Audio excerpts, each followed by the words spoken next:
1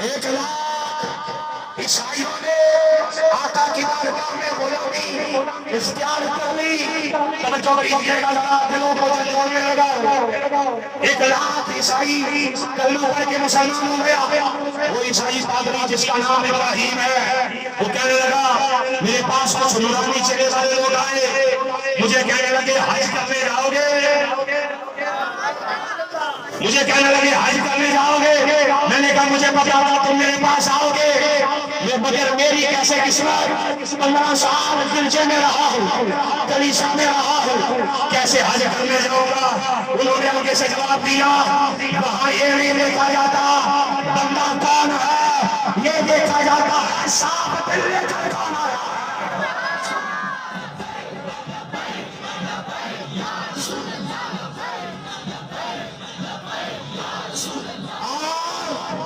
اس بندے نے حج کیا، جبل نور پر گیا، 15 سال عیسائی رہا، جبل نور پر گیا، جبل نور کی مٹی کو چوم چوم کر وہ نو مسلم سابقہ پادری کہنے لگا اللہ کی سب کی قسم ہے یہ پہاڑ نور ہی ہے. میں جملہ ساتھ لگانے لگا ہوں، وہ پہاڑ اس لیے نور ہے کہ اس وقت نور والے مجھے آگے تک بلاتا ہے.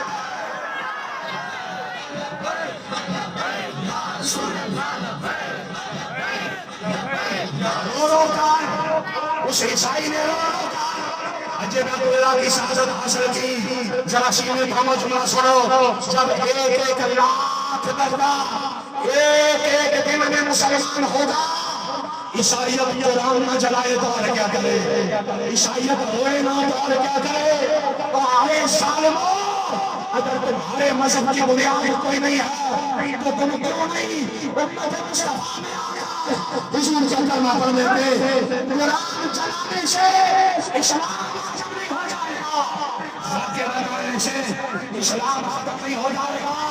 تم قرآن کی بے ادبی کرو گے، ہماری مائیں علم و دین پیدا ہوگی.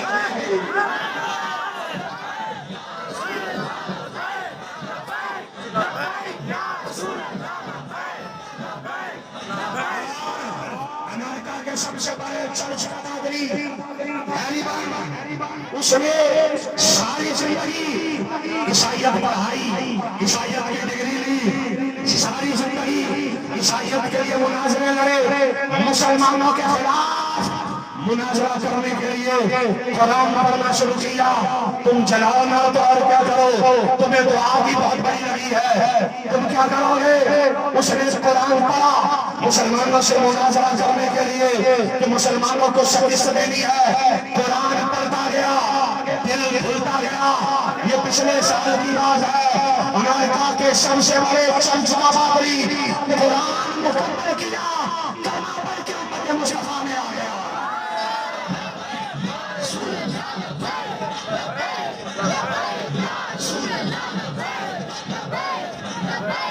میں پہلے بھی گزارش کرتا ہوں، اب بھی کر رہا ہوں کہ جب کسی کے پاس علمی دلائل ختم ہو جائے وہ کیا کرتا ہے، گالی بولاتا ہے. جب کسی کے پاس دلیل کی دنیا ختم ہو جائے وہ کیا کرتا ہے، وہ گالی بولاتا ہے، وہ گولی پہ آتا ہے، وہ دھرم پیڑ پہ آتا ہے.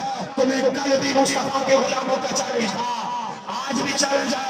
میں گفتگو کو سمجھ رہا ہوں، خلیفہ ہارون الرشید کا دربار ہے، بڑی جلدی گفتگو سمجھ لینی ہے تاکہ ہم دعا کی طرف چلے جائیں. میں تمام سنی تنظیمات کا شکریہ ادا کر رہا ہوں، بالخصوص تحریک لبیک کا، بالخصوص ریاست اسلامی کا، تمام سنی تنظیمات کا جو تشریف لائے. سنیے گا، خلیفہ ہارون الرشید اس کا زمانہ ہے. ایک بندہ آیا، عیسائی ہے، اس نے اپنے دلائل دیے. ہارون الرشید کے پاس رہنے والے علماء نے اپنے دلائل دیے. اس عیسائی کے دلائل بھی بڑے اچھے تھے. ہارون الرشید نے کہا کہ آ جاؤ مسلمان ہو جاؤ، تمہیں اپنے دربار میں کرسی دے دوں گا. اس عیسائی پادری نے کہا کہ میں کرسی کے لیے نظر نہیں چھوڑوں گا، میں جا رہا ہوں. اگلے سال پھر ہارون الرشید نے ایک کانفرنس کروائی. وہ بندہ پھر آیا، چہرے پر داڑھی ہے، سر پر امامہ ہے، ہاتھ ہاتھ میں لاتی ہے۔ ہارون رشید نے کہا تو عیسائی نہیں تھا، مسلمانوں والا لباس پہچانا آیا۔ اس نے کہا ہاں پچھلے سال عیسائی تھا، اب مسلمان ہو گیا۔ کہا وہ کیسے؟ اس نے کہا میں بہت بڑا خطاط پہنتا بھی تھا، میں نے 3 نسخے تورات کے لکھے، 3 نسخے زبور کے لکھے، 3 نسخے انجیل کے لکھے، 3 نسخے قرآن کے لکھے۔ میں تورات لے کر گیا یہودیوں کے پاس، انجیل لے کر گیا عیسائیوں کے پاس، زبور لے کر گیا یہودیوں کے پاس۔ میں نے جگہ جگہ 3 نسخوں میں تبدیلیاں کی تھی، جگہ جگہ مسئلے نئے لکھے تھے۔ سب نے وہ کتابیں رکھ لی، مجھے شاباش دی، انعام دیا، واپس بھیج دیا کہ تو نے بڑا اچھا لکھا ہے۔ توجہ چاہ رہا ہوں، میری آخری 2 لائنیں ہیں، گفتگو سے بڑھ جائے گی، بڑی خاص توجہ چاہ رہا ہوں۔ اس عیسائی پادری نے کہا میں نے 3 نسخے قرآن کے لکھے، صرف 2-3 جگہ وہاں تبدیلی کی۔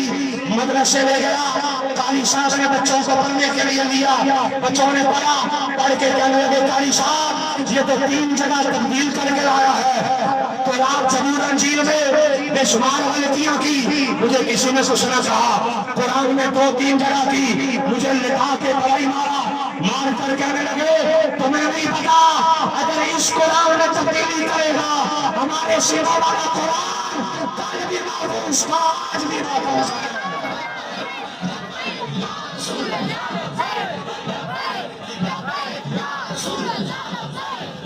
اس لیے میں نے مار کھائی، مجھے پتا چل گیا کہ قرآن کی حفاظت کا ذمہ رب نے لیا ہے۔ میرے بھائیوں آپ آداب آئے، اللہ آپ کی عزت سلامت رکھے۔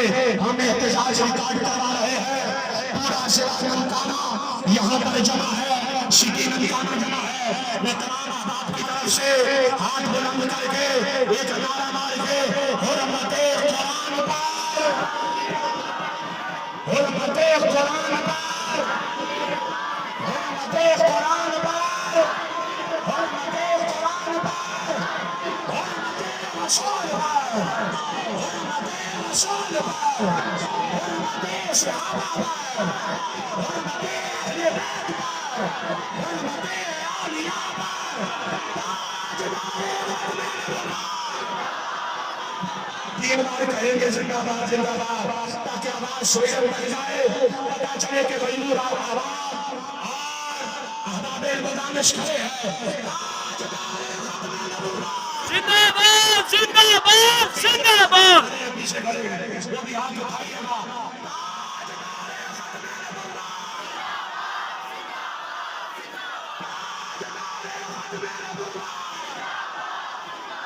اللہ پاک سب کی نوکری قبول فرمائے۔